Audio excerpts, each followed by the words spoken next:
Well, hi folks, welcome to the IWCT Show. Today I have someone very special joining me, the one half of Cricket by JV, that's Aswin here.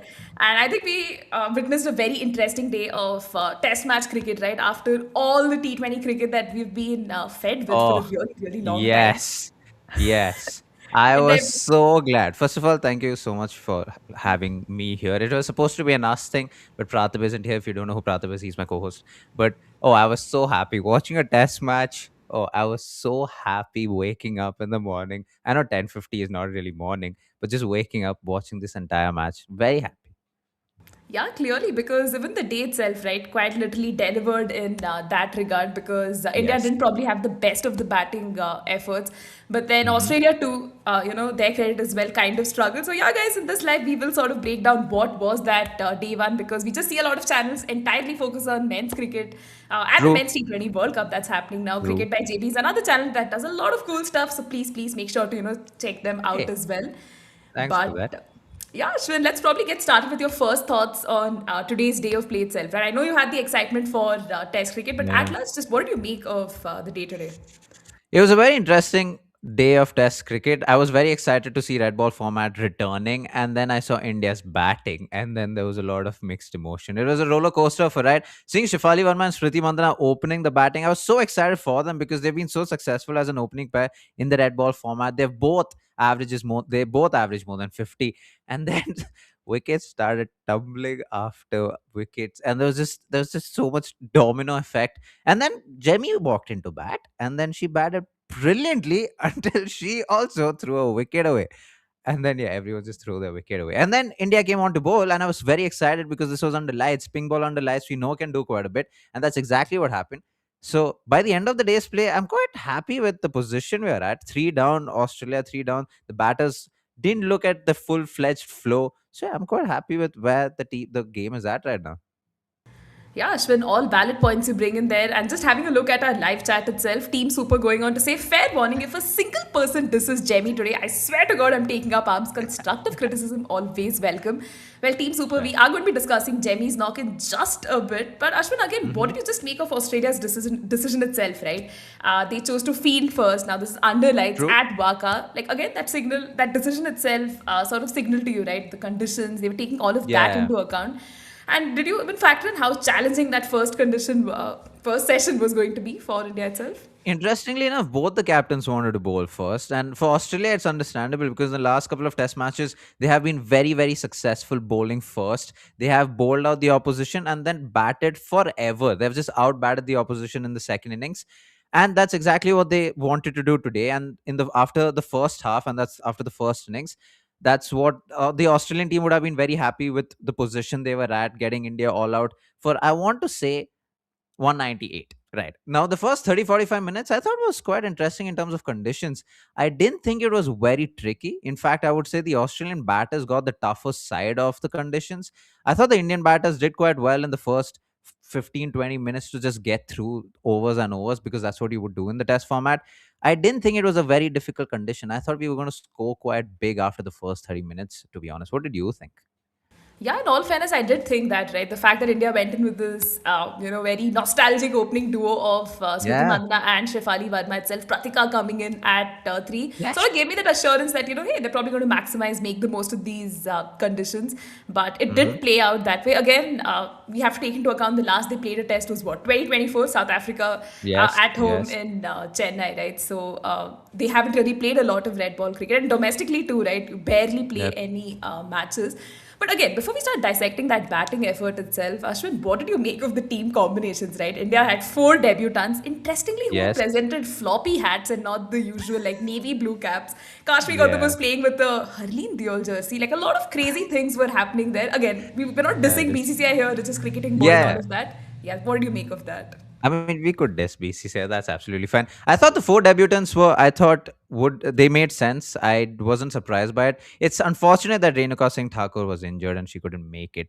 But I thought all of these selection and the four debutants made a lot of sense. Yeah, it's interesting that you say that India hasn't played a lot of Test cricket. I mean, they hardly play a lot of Test cricket, anyways. But and even the last, I think the day's domestic tournament was last year, right after the WPL. I think it was a week or two after that, and ever since they haven't played multi-day format games. But yeah, I was happy with the debutants. They evidently did quite well. They also contributed with the bat. I know we'll get into that, so I'm not taking names right now. But I was quite happy with it. What about you? Yeah, 100%. I did think Pratika would last a little longer. I felt, coming in at that number three position, That's probably true. would have just dug her ground a Yeah, little bit dead, but didn't go true. that way. But I think Kashvee Gautam, right, irrespective of her being just given that wrong jersey, still, stood up, coming in as a late replacement, doing her Yes. fair share of the job. Kranti Gaud, again, someone I think for the longest time we've just wanted to see with that pink ball and Sayali Satghare. My word. I know Mm. I've already name dropped a lot of people that we were probably saving for later. Not a Yeah, no, problem. no, it's fine.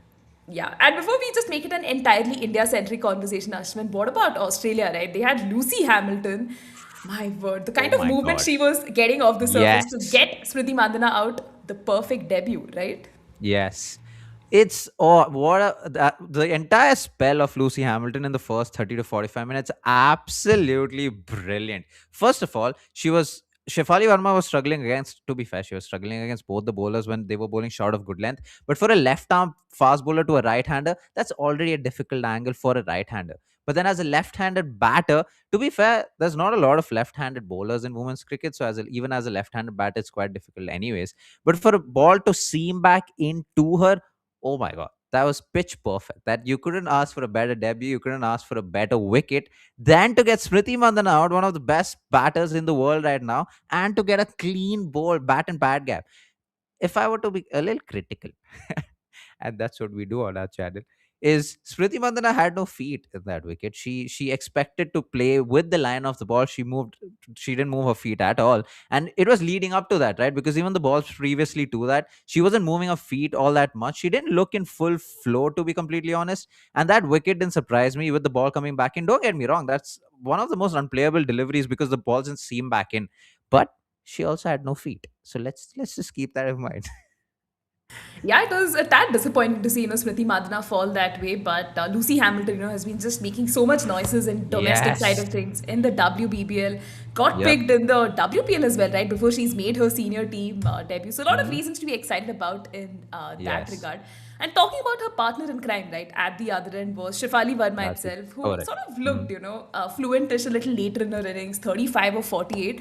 Again, Ashwin, do you think she probably missed out that opportunity on converting what kind of looked like, a decent start, a defining knock, so to say? Yeah, I was quite disappointed. See, now with her, I can always say that she didn't move her feet, but she is that kind of batter. She doesn't move her feet all that much anyway. She relies on her hands quite a bit, and that's what made her success. That's what's made her successful in the red ball format. In fact, in every format that she's played, and even if her ODI numbers aren't all that great, but like that's what makes her successful. Yeah, I thought she was a bit short in terms of the amount of runs she could have scored today. I thought she threw it away. She fetched a ball outside the off stump. Even in the first 30 minutes, Darcy Brown was making her struggle quite a bit. When Darcy Brown was swinging it, she was fetching it outside the off stump, and every time she bowled it short of good length, she didn't know how to go about playing it, which was quite surprising to me. And that's exactly what Lucy Hamilton started doing from the other end. So you're right. She started getting more fluent by the innings, which is also why I thought this might just be a good knock. Like she struggled in the beginning. She got through that phase and she's in full flow right now. But yeah, she threw a wicket away, fetching the ball outside the off stump. It's not what you expect from her. She's very young, but still, it's not something you would expect from her. I know, right? Because I think there was a part, that partnership with Pratika Rawal itself. It was just a Yep. 36 run stand, not the flashiest one. I really did think it steadied things, Hmm. especially, considering they'd lost Smriti Mandana early on. Again, Ashwin, not a big part of the match itself, but how important was that partnership, right? Just absorbing the new ball pressure itself, ensuring that, hey, Australia's clearly not running away with this game and we're going to preserve that middle order as much as we can. Yeah, I think the number three position in the test format becomes very important, especially when an opener gets out very early on, right? And so that's exactly what Shefali and Pratika did. You're right. It's not a 100 run partnership. It's not a 50 or a 75 run partnership. Yeah, it's a small partnership, but it was an important partnership if the middle order had scored. So let's just assume for a second they did score. And a lot of that would have been because of the pressure that Shefali and Pratika consumed. And Pratika, again, she didn't score a lot of runs, but she was able to stick in for that moment, for that partnership. And until she got out, she did quite well. And yeah, and then she got out. I know, like they say, the rest is history, right? We would have loved to Yep. see her sort of carry her bat, but due credit, right, to Annabel Sutherland, who has Oh just yes. made, yeah, this, pitch and the stadium her very favorite in that regard. We will talk about Australia's bowling in just a bit. Again, continuing our discussion about India's batting, Ashwin, Jemimah Hmm. Rodrigues, right, once again became India's anchor, a superb knock of Yes. 52. Again, what really stood out to you about the way, she just paced her knock? It was a very tricky surface. There were a few, streaky shots from her end as well. Yeah. Wickets were falling, but still remaining as calm as possible considering the start she had. Again, Yep. signs of maturity, right, from the youngster? Yeah, I think she's so. When you're walking in as a batter, something you do while watching the game is you also learn from other batters. Now, something Shefali did really well while batting is stepping out of the crease, walking out of the crease to Darcy Brown and Lucy Hamilton, making sure that she's disrupting the line and lengths. And when Pratika Rawal came out to bat, if you saw the side angle, she was batting way outside the crease. And I think Jemmy learned something from the both of them. So she was standing outside the crease for the fast bowlers, and I thought she played the spinners quite well. I think she was rotating the strike to Ashley Gardner. Yeah, I thought Jemmy, the way she went about constructing her innings was extremely mature. It was very, very responsible. India were under pressure. Don't get us wrong. India were under pressure. Jemmy had to play that kind of knock. It's unfortunate, again, the way she got out. But until that point, the way she was rotating strike, the way she was playing the attacking shots whenever she could, the way she was defending, and it's a test match. Let's remember that you still have to defend, you still have to take your time if you want to take your time, and that's what she did, and she did that bloody well. Yeah, I think one knock that she'd be really proud of, considering, her highest score also, comes against the similar Yep. opposition. So happy hunting Yep. ground, so to say, versus the True. Aussies itself. And I think here's a live chat comment from Team Super again saying Harman was playing a T20 knock in the test and a test knock in the ODIs itself, right? Ashwin, what was that knock? Harman starts off her innings with a boundary. We see her, constantly just get those boundaries sort of build on Yep. the momentum itself. And then India just lost her, right, when she was in that Yeah. good flow itself. Do you think, again, that wicket sort of stalled the momentum and hurt India's scorecard a little more than expected? I might be completely wrong because I'm not in Harmanpreet Kaur's mind, but I think the defense that she played was premeditated. I think so. When she came out to bat, she looked like she wanted to attack, which kind of makes sense because the batters before her were taking their time and they were finding ways to get out. So I don't blame Harmanpreet Kaur for the kind of innings that she played. Maybe she wanted to attack, she wanted to take the opposition on, she wanted to change the momentum. Right, I don't blame her for any of that. But so if you just objectively look at the defense alone, it almost seems like she made up her mind that I've played a lot of attacking shots. Now I have to calm myself down and I have to play a defense because that defense was completely out of line. She picked the wrong line. There was a bat and pad gap. Again, she didn't move her feet, but you don't have to. You can have a decent defense even if you don't move your feet. Now, this can be argued, but she didn't even do that. She hung her bat outside the off stump. Her feet went nowhere, and it almost seemed like she made up her mind the ball even while the bowler was running into ball that she is gonna just defend the ball, and that's what happened. And then she got out. That yes, you're right. Like that, her wicket she's scoring those runs even if it was a 50-75 odd run partnership would have made a big difference to the momentum. Her getting out at that point and the way she got out, yeah, it made things much worse for the Indian team. I know, right? Because the moment she got out for like 19 or 15, again it felt like, hey, was this like a T20 knock? And like in a Yeah. test match sort of a situation didn't entirely make sense in that way. It really did hurt India, right? They were 84 for 4. They just needed that one Yes. batter who could, stick on at the other end. And as much as we've Yep. obsessed over, India's batting, we will talk about the latter struggles in a bit. Just Australia's team trio, right? The likes of Annabel Sutherland, you had Lucy Hamilton as well, Darcy Brown. I think they just kept Yep. striking at key moments. It really set them apart. How impressive was their discipline at large, playing with the pink ball almost after a year's time, right? The last they played was in the Yeah, Women's true. Ashes itself, but great stuff here, right? Hmm. Yes, something also to keep in mind is that the Australian fielders weren't all that great today. They weren't at 100%. There was a lot of sloppy. I was going to say floppy. There's a lot of sloppy fielding. So for these three bowlers to get those wickets was great. Like you're right. They were consistent. They were consistently bowling the line and lengths that they should on this wicket. It also helps them because they're Australians, but that's not taking nothing away from them. They were consistently bowling the line and lengths as they should. It almost seemed like they had plans for every batter, because the second Pratika Rawal came into bat. Imagine she came into bowl.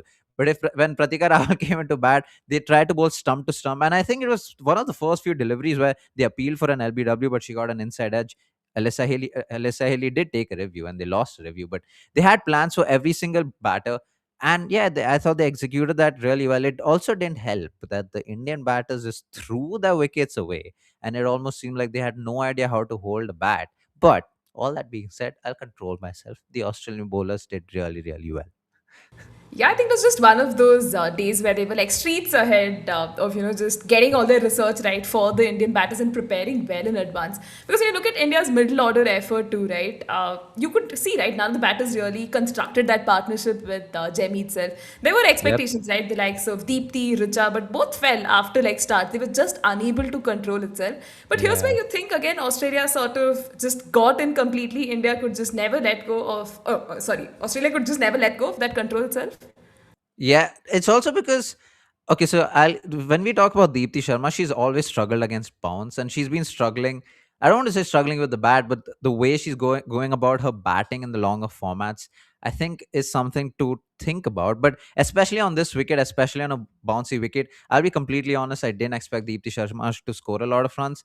You just knew that the bounce would trouble her. But yeah, the way the Australian bowlers made sure that the middle order of the Indian batters didn't get away is what stood out and is what makes them so different. Jemimah Rodrigues, her wicket was, of course, a difference, but even if she was batting that, they were able to get the batters around her out, and they were able to execute the plans that they wanted to the like against the batters around her, and that's exactly what they did, and they did that very, very well. Yeah, Australia would definitely be mighty pleased, with that sort of a bowling True. effort itself. And just lower down the order, right? Kashvee Gautam again Yes. continues to impress us for the right reasons. An True. unbeaten 34, right? I think it definitely not just added a lot of valuable runs, but at least some respectability to that total itself. Ashwin, once Yeah. again, Kashvee Gautam, and the kind of resistance that she's showing, down there, giving us enough reasons that, hey, we've probably found our next, pace bowling all rounder who can Yeah, yeah. do much more with the bat. That's true. I thought the partnership between Kashvee Gautam and Sayali Satghare was great. Sayali Satghare 7 of 35 deliveries. She was there for almost 6 overs. And Kashvee Gautam 34 of 54. I thought both of them worked so well together. They were talking to each other. They were talking about plans, I'm assuming. Kashvee Gautam taking most of the strike, making sure she's scoring runs. And I thought the way she went about batting was so beautiful to watch. Of course, she has the technique to bat, and she can bat. Don't get me wrong. I'm taking nothing. She's not a bowler. She's an all rounder. She's a pure all rounder, and she has good technique too. But just for her to make a debut in Australia in the pink ball in a test match, and the way she went about batting, it almost seemed like this was a third or fourth test match, and I was so happy for her. Just so happy with the way she went about her batting. Yeah, remarkable maturity in that way. It was a very cute little partnership. 38 Yeah. of 72. I Yep. think the second best partnership, after Yes. that 43 of 71 with Jemmy Yeah. and Richa shared. But again, Ashwin, all good things had to come to an end. And India finished with what? 198. This is a day night Yep. test. You'd think, this batting vigil will probably go on for at least one day. But just what did you Yeah. make of that total? Did you again feel, hey, they were probably a good 30, 40 runs short? A lot of us were expecting, maybe like a 250 might seem nice on True. paper. But the way the surface was behaving itself, you thought like 198 was just a little subpar. Yeah, true. When India got out, I'll be completely honest, and this is a bizarre take from me. I thought we were 100 short, right? But with the way the ball did with the way the ball moved at night, I would assume that the Indian batters would have found it difficult even if we had settled batters. So, right, I think 250 would have been a respectable target, not target, the first inning score. And we were quite a bit short, especially because of the way we got out. Like a lot of our batters just threw their wickets away. Pratika Rawal's wicket reminded me of a number 4 batter from men's cricket. And I don't want to talk about men's cricket, but just they're both from Delhi. And I thought her throwing her hands at something that wasn't even there. And again, Deepti Sharma trying to leave the ball, getting her glove on.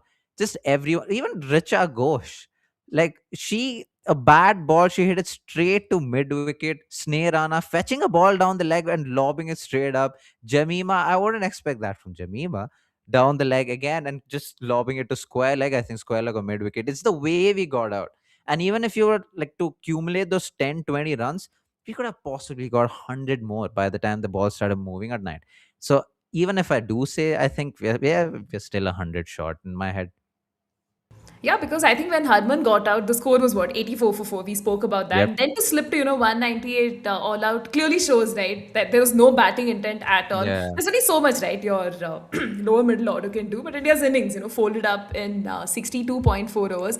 Not the True. most ideal start you'd want to see. And this is just a one off test, right? There's like so much pressure, there's Yeah. so much riding on it. So 4 points also. 4 points for the exactly, series. Yeah. considering India is kind of trailing at the moment in the Yeah. multi-format series, there's again, a lot at stake, and hopefully, we'll see a lot more action in day two as well. But Yep. before I move on to Australia's batting itself, Ashwin, let's take a few comments coming in our live chat. I know nobody goes on to say, I thought till 10 overs, India were under control, then one after the others, we saw how wickets were just being Yeah. thrown. Yeah, which is fair. It's Yes. something we did talk about as well. Yeah, true. I know nobody also telling Indian team were preparing for the T20 World Cup in the test match. I can understand where the frustration is coming from, but then, Yeah. That, yeah, I'm sure the mm, intent was not to mix formats there too. true. Yeah, about this too, like Indian players are having, ODI caps for test match. Ashwin, again, I know this is not something to like really take a moment to talk about, but what was that cap color? My world. First was the floppy hats, Yeah. which was a big trigger, and then you're seeing this bizarre blue. They've moved on from the Indian Navy color. What is happening here? The nation wants to know. Yeah, I have absolutely no idea. First of all, unknown nobody. I get the frustration. I feel like that is you text. That is me texting on the chat because that's exactly how I feel. But yeah, I have no idea what's going on with the design. By the way, I don't want to see the Indian team have those caps on. That's such a ugly looking cap. And yeah, why wouldn't you just stick with what's working? Something's worked, something is great. It's been working for so many years. Just stick to it. First of all, yeah, I was very, very unhappy with what was going on with the attire. I'll tell you that much. And I thought from there things might only get better, but then it did. But then we're going to talk about India's bowling, so things might just get better. Exactly, because I know nobody's very next comment is about India's bowling itself. They go on to say India are one pacer short, that to first or second main seamer. Again, case in point, Renuka Singh Thakur is injured, so this is like the Yep. best we could do with our resources, just optimizing for that. Again, Ashwin, do you agree with this sentiment? Because with the way the Indian bowlers were going today, especially the seamer, Sayali Satghare, the perfect start, right, to her test True. career, getting Georgia ball early on. Yeah, just Yes. what do you make of that breakthrough, put India back in the contest, and didn't make us feel that we were a pacer short? Yeah. Oh, that's a good question.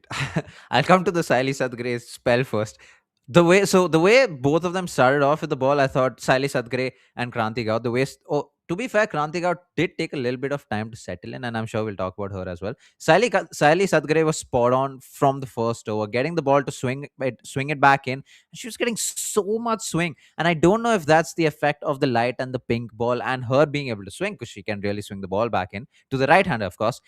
And yeah, she was spot on from the get go, and she got Georgia Wall out in bat and pad gap. And I want to say this batter did move her feet. So for her to move her feet and to play that shot, yet to get it, first of all, it went through the gap. And she got the leg stump. The ball hit the leg stump. That's how much the ball swung. Oh, what a beautiful delivery that was! Very I was again going to take a men's cricketer's name, but I'm not going to do that. But it was very, very, it was just great to watch. I was so happy. The entire spell, to be fair, with everything, she bowled 8 overs for 24 runs and picking up 2 wickets. Siley Satghare, she was spot on today. And even she's making her debut. And I thought, damn, like if this is how she starts off a test career, it's only going uphill from here.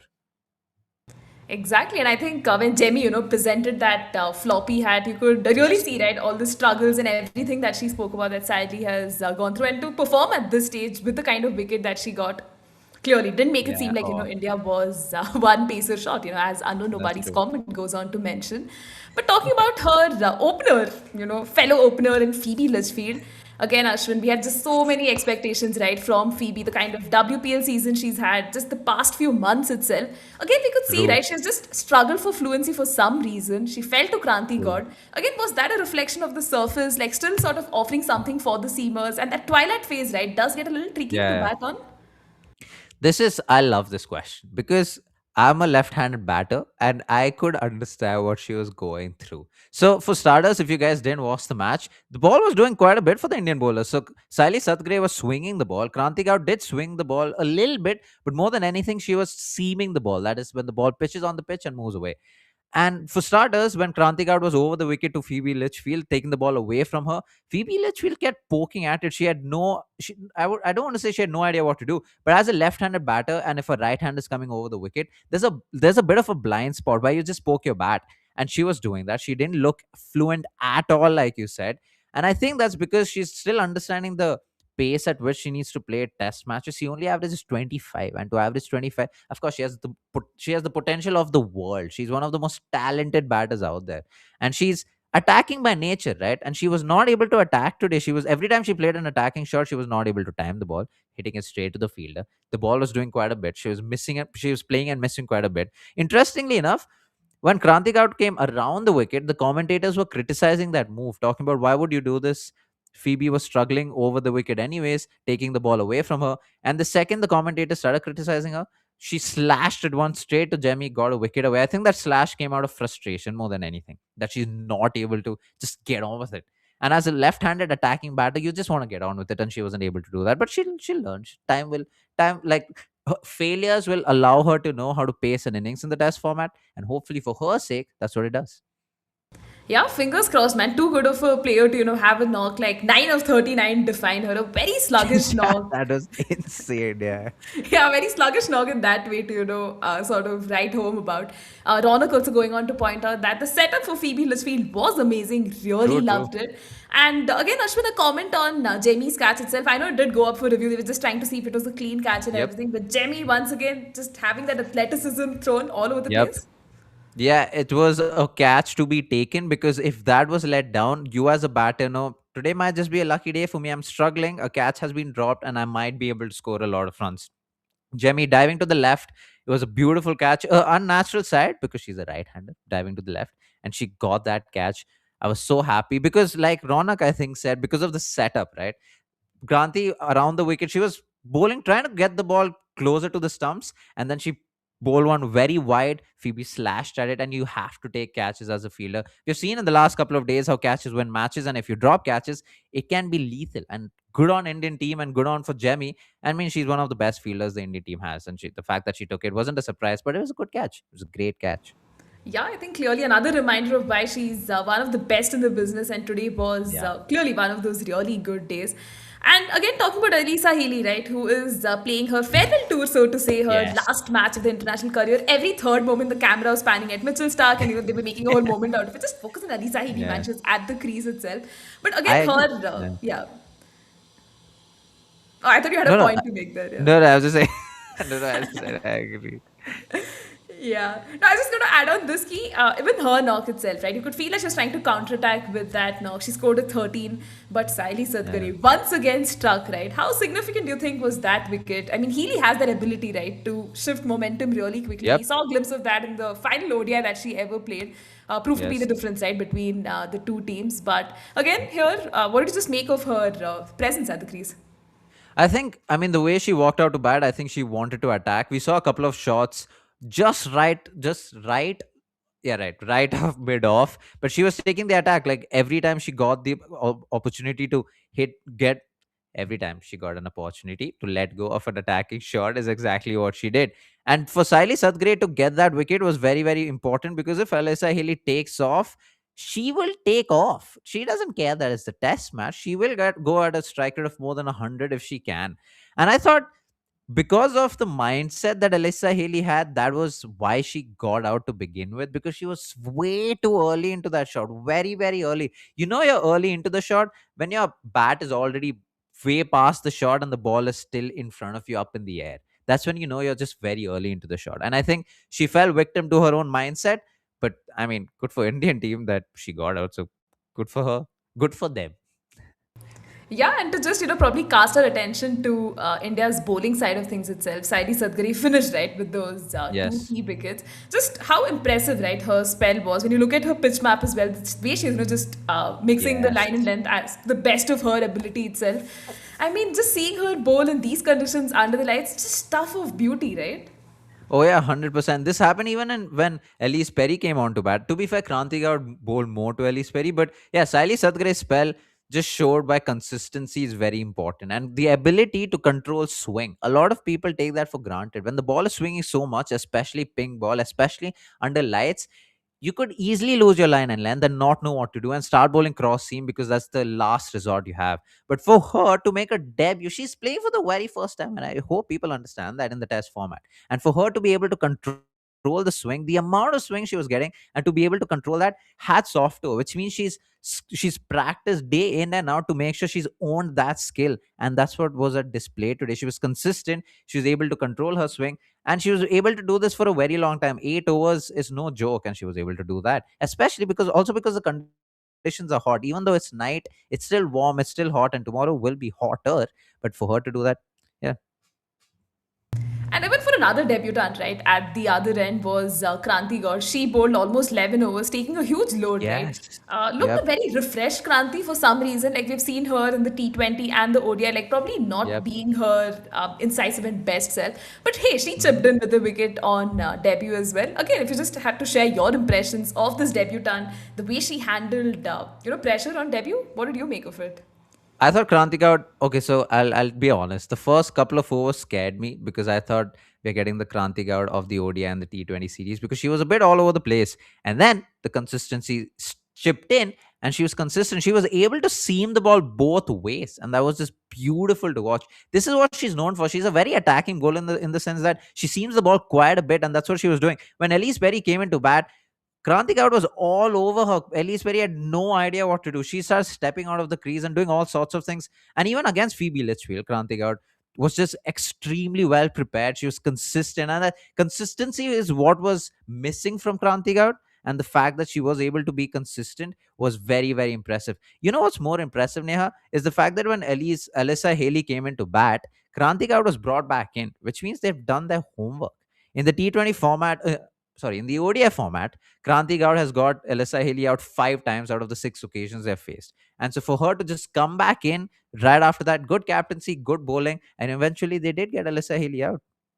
Yeah, I mean, I've just seen countless edits of people just calling Alisa Haley Kranti Gaud's bunny because of just how many times she's dismissed Yeah, her for fun at true. this point. That's And I think a lot of true. people bring in the criticism that hates bad balls that Alisa Haley got out for. No, just go see the highlights. You'd really see Yeah, Kranti is like really outperformed, outshined, yeah, and really dismantled yep. Alisa Healy's defense in that way. And amidst this carnage of wickets itself, Ashwin, we had Ellyse Perry, right, once again just hold one end, looking True. so composed, right. I think Ellyse Perry again with that vintage helmet of hers, which has probably I been with her love that. since her Yeah, debut, right, yeah. and she's Mhm. featured in every single Test match that Australia has played since 2007. Just mad stuff, right? Again, she Yeah. finished the day unbeaten on 43. Again, just what stood out to you, right, about the way she just managed the innings after those early wickets and showing us, right, this is the Ellyse Perry we know, playing as a specialist batter, although she can't bowl, but can always deliver the goods. Yeah, that is true. I think Ellyse Perry was almost all gonna get out in the first few deliveries that she faced. It was a almost case. Kranti Gaud and Sayali Satghare, they were a few centimeters away from getting a nick. But as Ellyse Perry has done over the years, she soaked in the pressure, and then once she got into the flow, she just got into it. Then there was no looking back for her. These runs looked so fluent, like it looked like a fluent self. She's coming off an injury. I think she tore a quadriceps, if I'm not wrong, and which is also why she can't bowl, which is also why for someone like her, if she cannot bowl, she will want to contribute with the bat. Like she'll have that fire in her, and so for her to be able to do that, I thought she soaked in the pressure quite well. There were wickets fall, I mean 3 wickets, but there were still wickets falling on the other hand, and this is the difference, right? Even though it's only 43 runs, for her to not throw away her wicket after being settled in is one of the biggest differences. Again, it's only 43, it's not 100. We'll Tomorrow she might just throw a wicket away, but it's the fact that once she's settled, she's able to cash in, and that might just be one of the biggest differences between the two sides. Yeah, honestly, I think what we've seen so far is just template. Ellyse Perry stuff, right? Just holding one and True. keeping things stable. And joining her too, right, was baby Pez, Annabel Sutherland itself, right? I think it's just Yeah. amazing to see, like the mentor and prodigy just, just going at it. Like True. late in the day, you're Yeah. just ensuring that this ship is like still somehow managing those rocky waters. Again, how valuable, right, was that partnership? Just having that unbeaten stand heading into stumps. They'll come into day two, right, with a lot of confidence that this duo is still there. Yeah, yeah, oh, 100%. The fact that they both got through the day, they're coming in tomorrow with a very hot day under the sun. The pitch is going to be baked. And that's what you want as batters. You want it to be very hot. You want the pitch to be baked. You want the bowlers to be tired with the heat. And you want it to be a very flat track. And that's what they'll get. This the reward for getting through the day will be tomorrow. They'll just have a flat track. And I'm not saying it'll be very very easy to bat. I'm just saying it'll be relatively easy because the ball's not going to swing as much. It's not going to seam as much. It's not going to be under lights. It's going to be in conditions that's just going to reward them, and that's exactly why they had to get through the day as they did, and they did that very very well. Yeah, Australia is one team you clearly wouldn't want to write off. They ended the day on Oh yeah. 96 for 3. You still have an entire bank of batters left there. You have Beth Mooney, you have Ash Gardner, you have Talia Megra as well. Alana King too, right? To her credit, can be that sort of a Yeah, pinch that's hitter. true. Yeah, Yeah, the yeah. batting depth is just enviable, but also very nightmarish, I think, for any Indian fan. But again, just Yeah. heading into day two, Ashwin, like, who do you think sort of holds the advantage? And, like, where do you see the, pendulum sort of swing? Oh, that's a very good question. I'd want to say because of the reputation and because of the names you just brought up with the amount of batting depth Australia has, and because of the way the weather's going to play tomorrow, I think Australia might just have a bit of an upper hand. But India shouldn't be sad with the position they are in. Like 3 wickets by the end of the day is what they would have hoped for after the first innings, and that's exactly what they got. But heading into tomorrow, I think the first 30 minutes will be very, very important. If they don't get a wicket and if Perry and Sutherland are settled in the first 30 minutes and after, or the Indian bowlers might just have a very, very long day on the field. Yeah, scary times definitely in that regard. And I think even on comms, right, they were just mentioning and asking, what is this entire strategy of Harman, just rotating with just her pacers itself. We saw that brief over from Sneh Yep. Rana. At last, Ashwin, just what do you make of the bowling rotations, especially on day one and day two? Do you see something similar play out in spin, probably coming in a little later in the day? I think with only three fast bowlers, Harmanpreet Kaur will need to be really careful with how she uses the fast bowlers, especially under heat. And this is something they were talking about in comps. Because you have only three fast bowlers, of course, you can keep rotating them, but they're still human beings in the end. And they haven't played a lot of test matches. So there's not a lot of bank of overs behind them. So it's not like they do this every single day of their life. They do this once in a while. And so sometimes the body can catch up. What will be important, and this is something you would hope to see, is that a spinner is brought on early. And with Deepti Sharma, Sneh Rana, they're brought on early and they can hold one end up. And the fast bowlers from the other end can be rotated and can be, yeah, just used very, very well. Because if spinners are doing their job holding one end, they don't necessarily need to take wickets. They just need to hold one end up, dry the runs so that the batters can then try looking to attack the fast bowlers. And if three fast bowlers are fresh every time they come into a spell, they're going to be the most attacking and most efficient at that point. Yeah, definitely interesting times in that regard. We'll really have to see, who makes the first half an hour theirs. That will probably dictate, how the rest of the day will progress itself. True. And I realize, we've spoken for almost a good 38 minutes now without taking our audience and what they have to say in the live chat as well. Right. So let's take a few comments coming in there. Unknown Nobody goes on to ask us some words on the Indian reviews itself. My word. Some of the reviews was just out of enthusiasm, out of passion. I Yeah. am not sure what really happened there. And there's like a lot of criticism, right, in women's cricket itself, how a lot of teams are just not very responsible about how they go about with it. But again, Yep. technology came in much later, right, in comparison to the men's side of things. Ashwin, your 2 cents on this? Wasn't it Ellyse Perry's uh the ball outside the off somewhere she swung where hi Yeah. right. What was funny is the whole slip cordon appealed, and then the second the umpire said not out, everyone said not me, I didn't hear it, I didn't hear it. Well, the fact that everyone's saying not me or I didn't hear it, at least that's what I made of from whatever lip reading that I can actually do. Harmanpreet Kaur still went for it. And I'm like, so then why ask anyone? If you just want to go for it, might as well go for it. Yeah, it was horrible.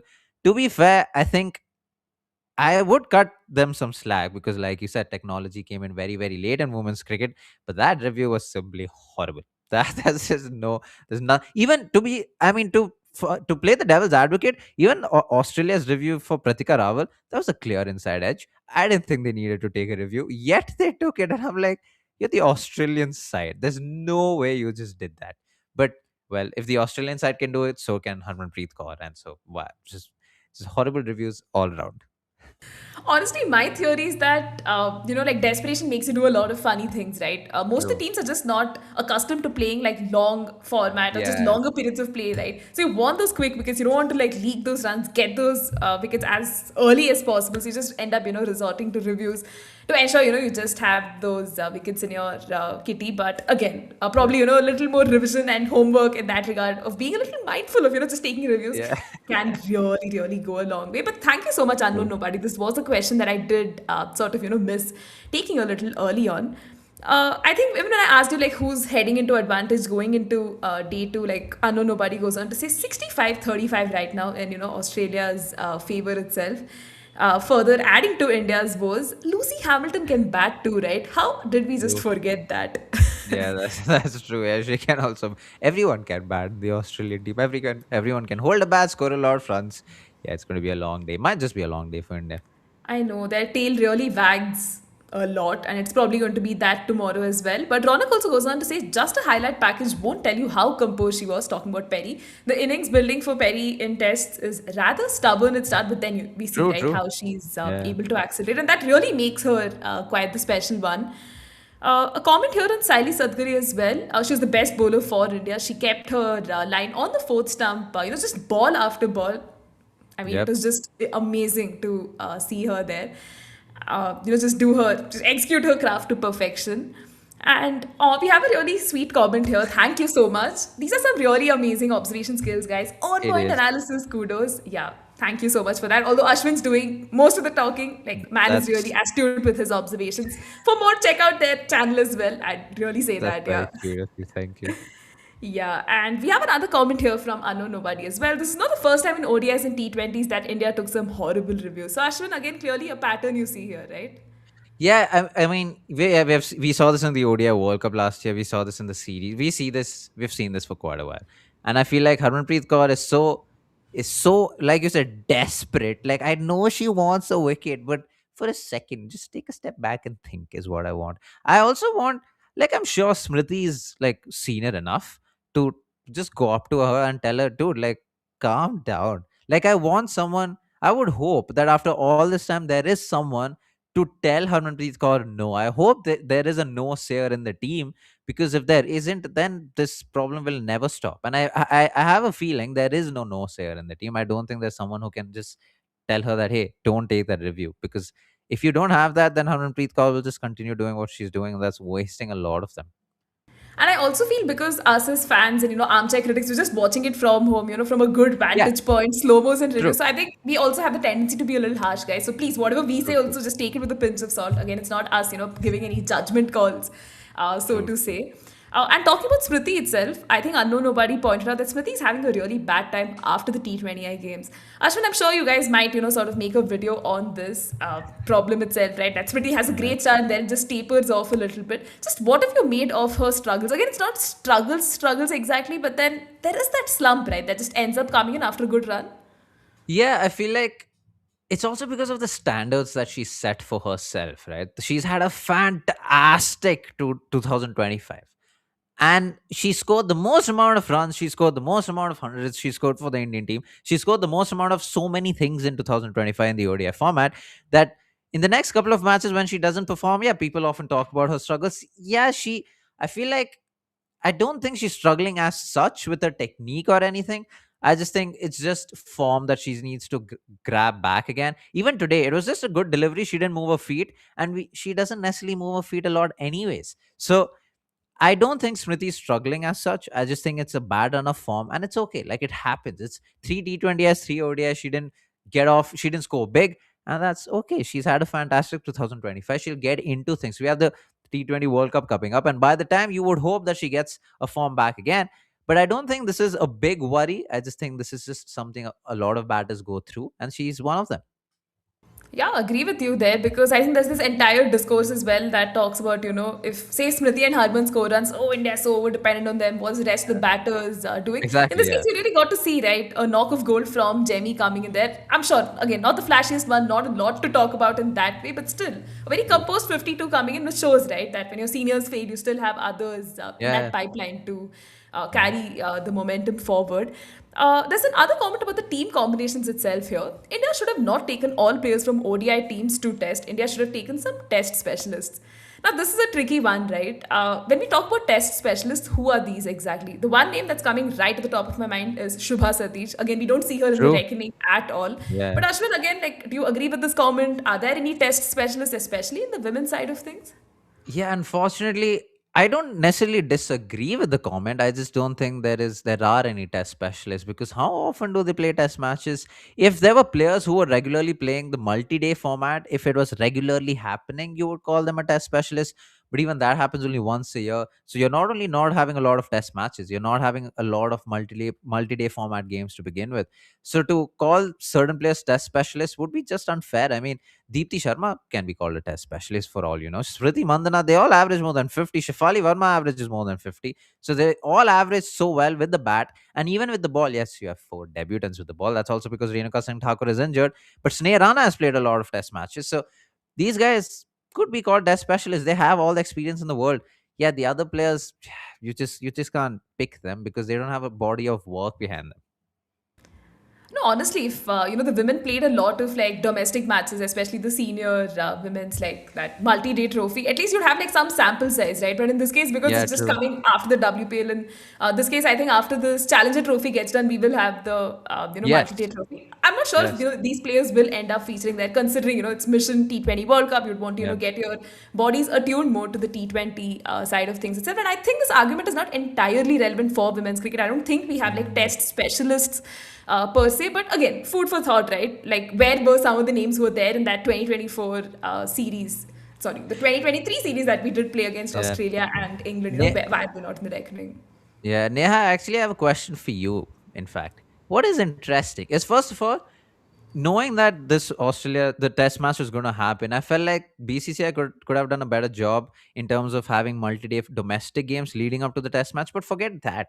Did you see any Indian pundit covering the match today? There was no pre-match. There was no mid-session conversation. There was no post-match. The fact that there is no Indian pundit covering India Australia a test match, doesn't that surprise you? Or like more than anything, doesn't that disappoint you? Honestly, very, very disappointing. I'm glad you brought this up. I was probably saving this as a conversation for, day four, if the match, goes Oh, up sorry. till there. Yeah. Right. But I think it's just very reflective of how mainstream media does, treat like women's cricket in particular, women's test cricket at large, right? The fact that you just have the big three largely play South Yep. Africa, just add them to the mix. No one really cares about women's test cricket, right? I remember doing a project, back in college itself, where I was trying to understand, like, hey, is there a scope and demand for women's test cricket? And most people said countries don't even have like a red ball structure or domestic Yeah. structure in place. So what is the incentive, right, for a lot of these players? Like a lot of men cricketers talk about, hey, I want to get that baggy green or that baggy blue. In India's case, I don't know what that blue is, but there's some incentive, right? You want to get there. But if Yep. there's no structure in place, like what is the pipeline, right? What is the pathway itself? And extremely disappointing that the broadcaster made like zero effort to even Yep. have like a pre-show, mid-show, post-match show itself. Yeah. Even the commentary itself, right? Entirely dominated by just the Aussies itself, right? Yep. Are you telling me there's not one good, decent Indian commentator who could be a part of it? I mean, a lot of people aren't fans of Anjum Chopra. I myself, I'm not. But you're telling me she couldn't be there? Like, even, yeah, you're right. Like, one commentator, just one Indian representative couldn't be there, which shocks me. And you're telling me, amidst all of this, with the amount of money Star Sports has, sure, the T20 World Cup's going on, sure, India's in the final, but that's a whole other thing. The women's, they're playing a test match, for God's sake. They're playing a pink ball test, Alyssa Haley's last test match. Wouldn't you want to cover all of this? You know what's bizarre? It's the fact that if the Indian team lose or if some players don't perform well, there'll be a lot of people on social media talking about it. They won't talk about why is in the house. They'll just talk about, right, so they didn't perform, or India lost again, this is why they shouldn't, whatever, and that makes me so angry. First, cover the game as it is to begin with, and then talk about the players. But yeah, it's quite unfortunate. Exactly. It just really angers me. And people like sort of direct, right, their selective rage against parts where India has not performed. Like even today, people might just nitpick and be like, oh, India batted so bad. That's why, no one wants Yeah. to watch it. I mean, like, look at the scheduling itself, right? We'll just probably take us on another tangent, but we'll save this, Ashwin. We'll bookmark this for day four and Yes. talk a lot more. I'm hoping things change, as the remainder of this test, sort of happens. But we can only Hopefully. sort of, yeah, keep our fingers crossed. In fact, Unknown Nobody, very earlier in our conversation, had brought this point up. Women tests only happen between four teams. That's India, Australia, England, and South Africa. In fact, that was going to be a test match with Australia and West Indies, if I'm not wrong, which got Yeah. cancelled like out of the blue, right? Yep. Just what did you make of that? There isn't enough reportage on that. People just do not care. I mean, it's just independent channels like ours, right? That is still, trying to do Yeah. something in that way. But really sad, right, for West Indies that they don't get to play a test. And even New Zealand, for that matter, the likes of Susie Bates, Sophie Devine, never They've never invites. played. Yeah. Oh my yeah, that you know it's a bit of a double-edged sword because even in men's cricket, for example, the conversation always is how test cricket is dying, and it's only played amongst the top three, and even South Africa, and even here it's the same case. I think the way marketing is done in the test format for women's cricket is just not right. I don't think it should be part of a series. I think it should be made big. It's the test format. According to me, the purest form of cricket. Now a lot of people might disagree, but according to me it is. And I think the test format should be built up a lot more, and that wasn't done in this case. Even when the match was cancelled between the West Indies and Australia, I think that wasn't reported enough. I just, to be honest, if someone asks me for a solution, I don't know what the solution is, but I don't even have the money for the solution.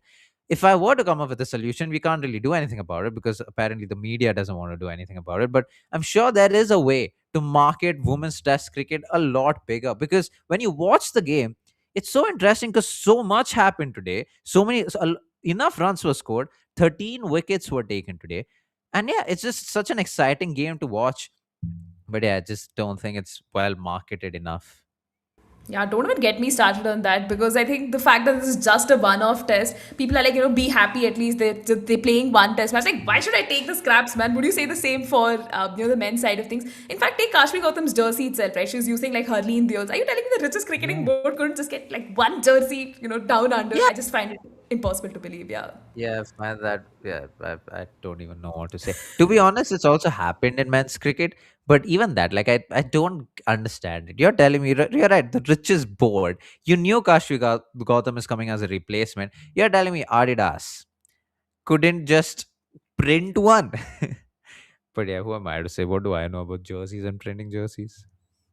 Yeah, very bizarre things. But again, Ashwin, we will save this for day four, hoping that things do Yes. indeed get better. And the viewership too, right, will gradually increase because today was day one. We got to see like a steady stream of like good viewers watching today. Just hoping that, True. Saturday, Sunday, we will see a lot more. And we don't have the men's That T20 is World true. Cup like coinciding with these 2 days. So, fingers crossed that we get to see a lot of viewership. But let's take a few more Isn't comments. isn't the World Cup T20 final on Sunday? It is on. But I think Yeah. you can still like watch a little bit Oh of yeah, that. the time. Yeah, yeah, that's true. That's true. That's true. Yeah, so you can still, manage your time and watch both of Yes. them. Ronak quickly goes on to add, it feels very early DRS coded with their approach right now. The decision making team coach should be trained for an optimal usage of DRS like the Aussies were back then. Set up a camp or something. In fact, I was having this discussion off record with another friend. They were mentioning, besides like looking at the fielding side of things, probably, yeah, getting the players tech aware how to use DRS Yeah. appropriately.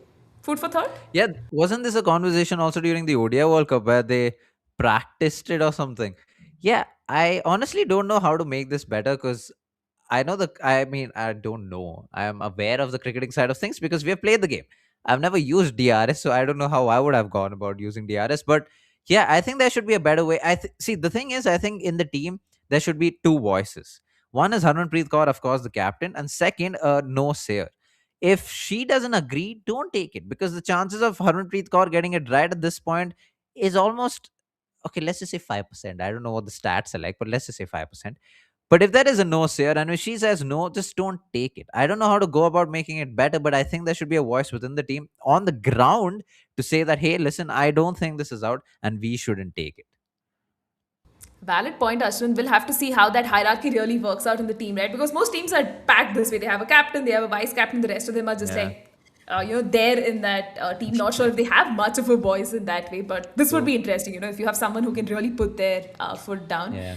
And I know nobody going on to say, Sayali's speed is a little concerning. She bowls in that 95 to 100 kilometers per hour range. If batters wait for ball to swing, they can figure her out.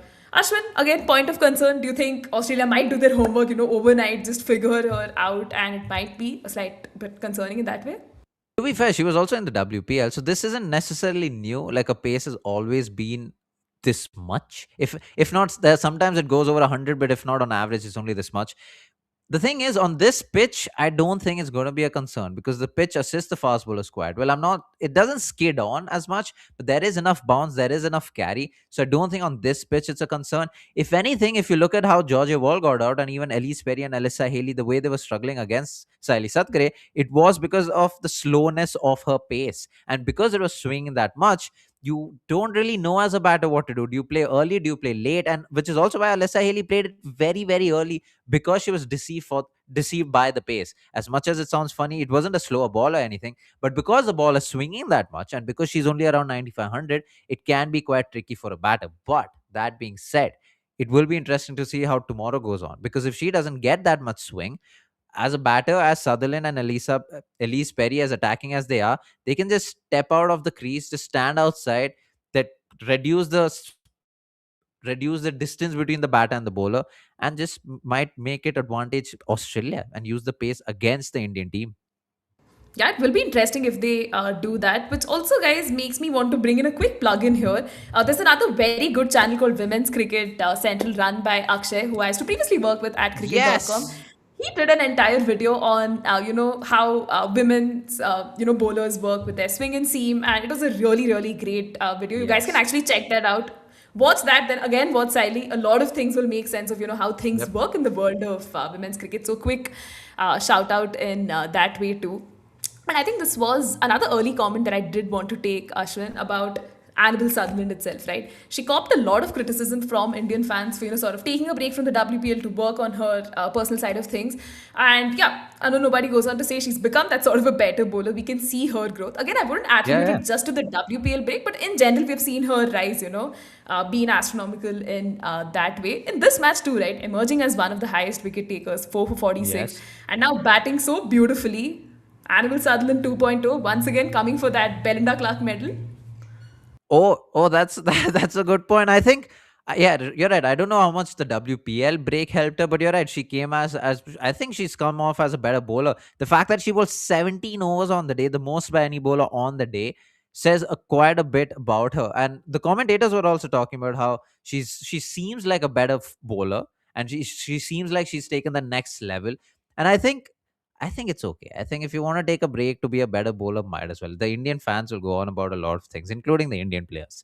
So, but if you can take a break from something, even if that's a franchise tournament, to be a better bowler or to be a better batter, to upskill yourself, it's great. And that's exactly what she's done. 17 overs in a day is insane. And for her to be able to do that and get 4 wickets, the highest wicket taker off on the day, I was hoping for a fifer. As much as I wanted the Indian team to score a lot more, for her sake, I was hoping for a fifer. Unfortunately, that didn't happen. But I don't think she'll be all that disappointed. And I'm also sure, because of the way she's worked on her body, by the end of the day, she'll also be proud of herself for taking that break from the WPL. Yeah, 100%. I think a performance to remember, and I think it's just going to get better, right, as the test Yeah. match progresses. I think with Syed going on to point out that Georgia Ball and Annabel Sutherland were at the crease, both were batting well. India have to, pick them as soon as possible.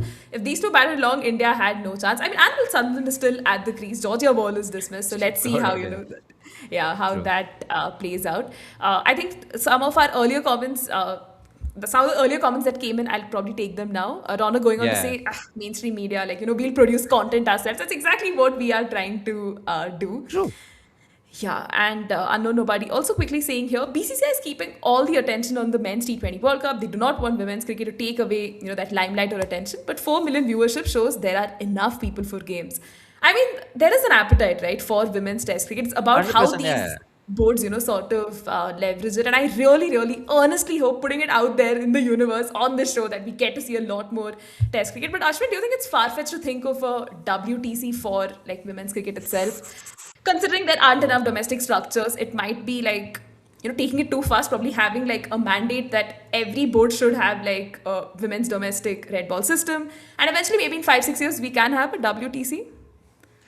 Yeah. Oh, yeah. 5, 6 years, possibly. So here's the thing, right? So I think we made a video on this, or we were planning to make a video on this, on the amount of test matches played. Oh, I think we did make a video on this, but it was about men's cricket, so it doesn't matter. But like the amount of test matches played amongst nations or within nations and stuff, it's quite a bit of money. It's a lot of money, but who's BCCI to complain about money? So I think a mandate to have a certain number of test matches per nation would make sense, but it also depends per nation. So you can't expect a nation like, I don't know, yeah, you can't expect a nation like West Indies to have 2 3 test matches hosted in their country, because they just don't have enough money with their board. But nations like Australia, England, maybe even South Africa is in a bit of a trouble with their administrative board. But like England, Australia, India, they could easily do this. They could easily afford to have a compulsory amount of test matches played amongst each of them, to just increase the amount of test matches played by women's cricket. And then you could possibly invite western countries like West Indies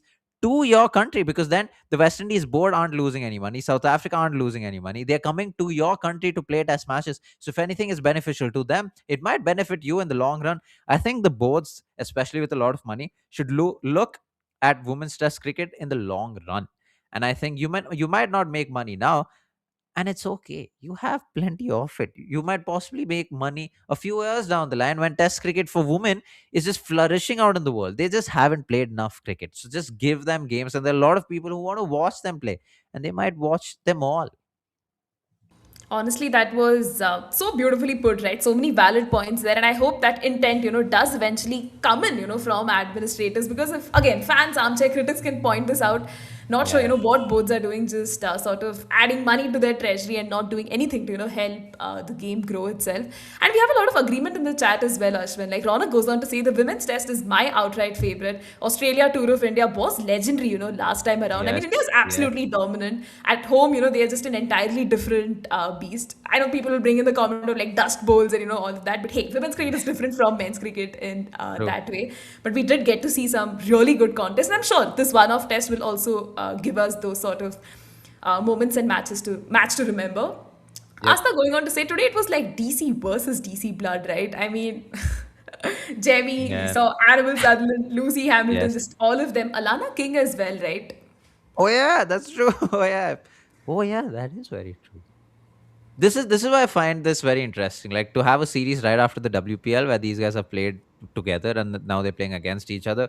But I feel like, because it's the Australian team, once they get wear the Australian colors, they they're very, not, I don't want to say, I forgot the word that I wanted to say anyways. But I feel like they're within themselves. They don't talk to the other players. They don't talk to the opposition as much, to make sure they're within their team, because they know what to do. They want to wear the Australian badge. They want to win games for Australia, especially the test match. And I think that's great. And I think that's how it should be, to play for your country, and then to, doesn't matter who you played against in the franchise tournament, to then wear your country's colors, and to then come on to the field and to do you.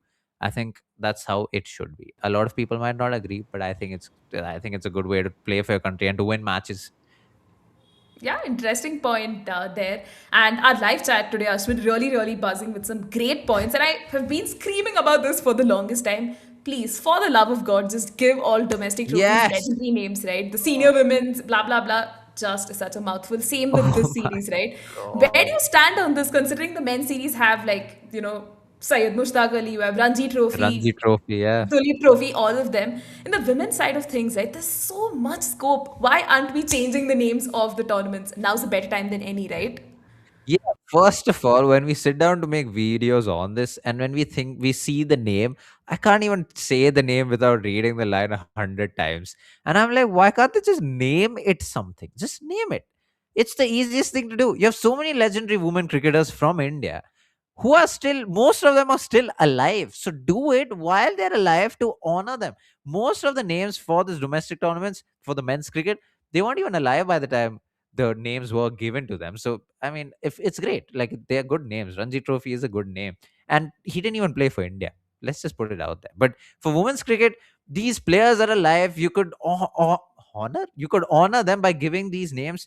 and it just would make so much sense. What are these rubbish names? Senior women's. I don't even know what these names are. I look at the scorecard, I look at the name, I don't think of the name. Honestly, there's just so many domestic tournaments, right? From under 15, then there's under Yeah, 19, under yes. 23, and the seniors side of things, which deserve The better fact, names. Yeah. yes, the fact that under 19 men's domestic tournament is also named. So then why can't you name senior women's tournament? Oh, it's so bizarre to me. I'm so sorry, guys, if this is seeming like a rant sort of a review thing, but I don't know, man. If you just put us in the same room, you will see a lot of this. You can agree Yes. or disagree, but just I hope we are getting the conversation started in some way Yes. or the other. Asta also brings in a crucial point. Not sure if it's exactly relevant right now, but we can probably bring this up anyway. It's time for a transition in captaincy in every team. There are younger captains because they are seeking long-term options, like say Amelia Kurd, Laura Wolfart. But India has Harman. It's time for Harman to step down. Ashwin, I think we've had this conversation multiple Yep. times off record as well. Possibly, after that ODI World Cup triumph itself, a lot of people were raising their voice. Hey, probably, bring in Smriti now. But Yeah. where do you stand on this, right? Too close to the T20 World Cup. And at some point, India will have to take this decision. But when do you see this happen, like in the pipeline at some point? I think they should have already done it in the ODI format. You won the World Cup. The next World Cup is few years away. Might as well change the captaincy. Might as well give the new captain a bit of time. I don't think. I don't know if this is far fetched. I don't think Harman is going to play the next ODI World Cup. Maybe, yeah, maybe not. But even if she does, she'll be pretty old. It's the wrong side of the 30s. Not the wrong side of the 30s, the second half of the 30s. So then I just think it's about time you do change the captaincy in the ODI format. Yeah, T20 format, like you said, it's too close to the World Cup. You wouldn't want to change it now. If you had to change it, you would have already changed it, but you haven't. So then might as well stick with Harman. Even in the test format, she's playing it. You would mostly give it to the senior most player in the test format. So I don't see why you would change it in the test format. And again, if you had to, you would have done it already, but you haven't. But yeah, in the ODI format, I think it's about time. Yeah, food for thought, honestly. And again, it's not us hating on any player. So, fan armies, please do not come after us because usually when this topic comes up, I just end up copying a lot of hate. So, guys, again, peace out. We're not Yeah. like trying to put down any player in That that is way. true. The fact that on this live, I have praised Smriti and cut her some slack on her form. All those haters on the reel that we made. See, I don't hate the player. It's just a thing. Again, yeah, just trying to look at it as objectively as possible because Asta, I think, goes on to ask us a follow-up question. Is Deepthi or Jemmy, the better choice for vice captain itself? Right now, I think Smriti is there. So this is, Yeah. again, assuming if Smriti becomes captain, is Deepthi or Jemmy the right kind of choice? Considering India doesn't really do split captaincy approach itself, I'm guessing like whoever becomes the captain across all three formats, vice Yeah. captain across all three formats itself. Yeah, I think Jemmy should be the vice captain. I don't think Deepti Sharma should be the vice captain because if you're the vice captain, you would then assume that you're going to be the next captain. And I don't think Deepti Sharma is going to be the next captain in any of the formats. You would rather make your vice captain the next captain, and you would assume that's going to be Jemmy in some formats. You're right, they don't do split captaincy, but I think they should think about it. It's not a bad option.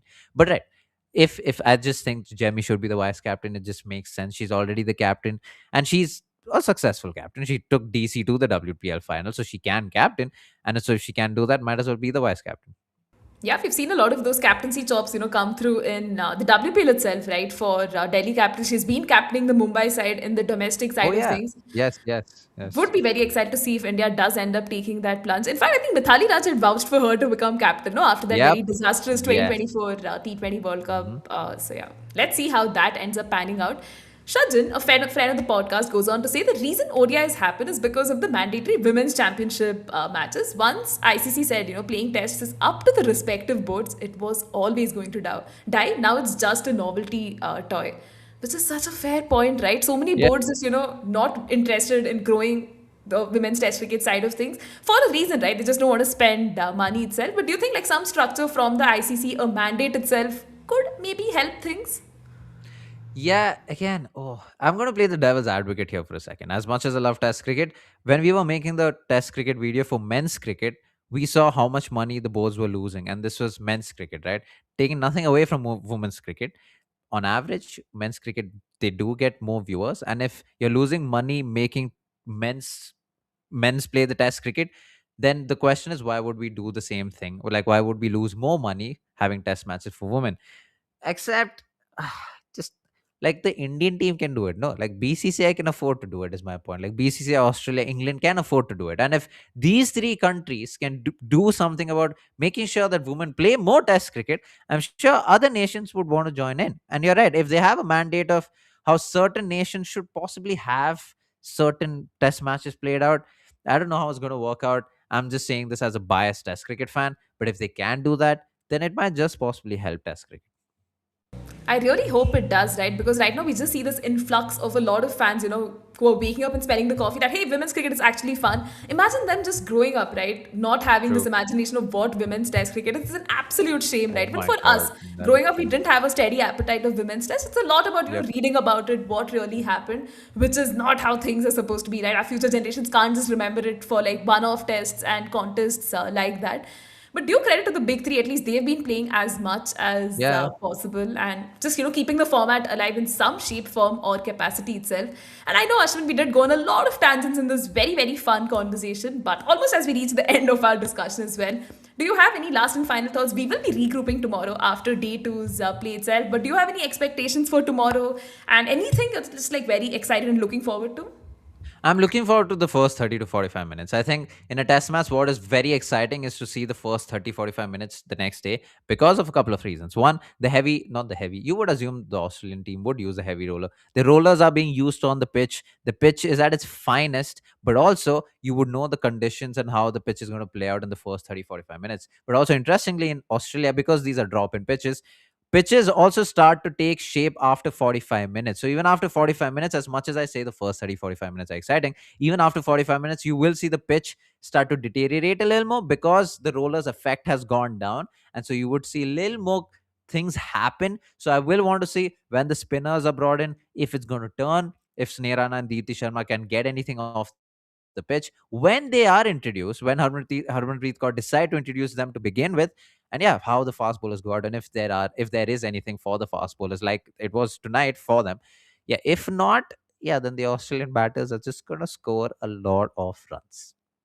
Yeah, clearly the Australians are going to make merry. So a lot of, I think, plot lines and interesting things in store for tomorrow. But I really want to start off by thanking Ashwin for joining me today. I did promise Hey, him it was going to be thank like a 20 minutes, half an hour conversation, but we ended up talking for 1 hour anyway. Not that he's complaining. Hopefully, I'll know after the live is done. God. To all the Yeah. folks who joined us in the live chat as well, my word, your comments were really, really great. We really loved it. Yes. Thank you so much for joining in and just keeping the conversation going. Again, we are independent podcasters. We're just trying our level best to, create awareness. But it's again people like us who will have to, just spread the word as much as possible. So, guys, if you haven't already, just like, comment, share this stream itself. Check out Cricket by JB. They do some amazing, amazing work.